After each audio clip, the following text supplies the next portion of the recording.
Welcome to Guide Guru. We hope this video helps. You start by confirming prerequisites: Rstudio up to date, Git configured, and a GitHub account with Copilot access. Once done, sign into GitHub inside Rstudio using OAuth or a personal access token. This links your IDE to Copilot. Next, install or enable the Copilot plugin via tools or extensions. Make sure your project is open and that a file is active.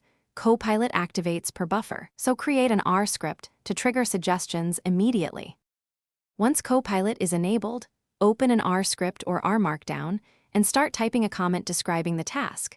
Copilot reads context and offers code completions. You accept suggestions with Tab or Control plus Enter and cycle alternatives using the arrow keys or the Show More command. If you need more precise output, add input examples or type a function signature. This guides Copilot toward the right API and style. Keep iterations small, accept, run, and refine, so you validate. To finish, run the suggested code in your console or a test environment and inspect outputs. Make adjustments as needed and commit only verified changes.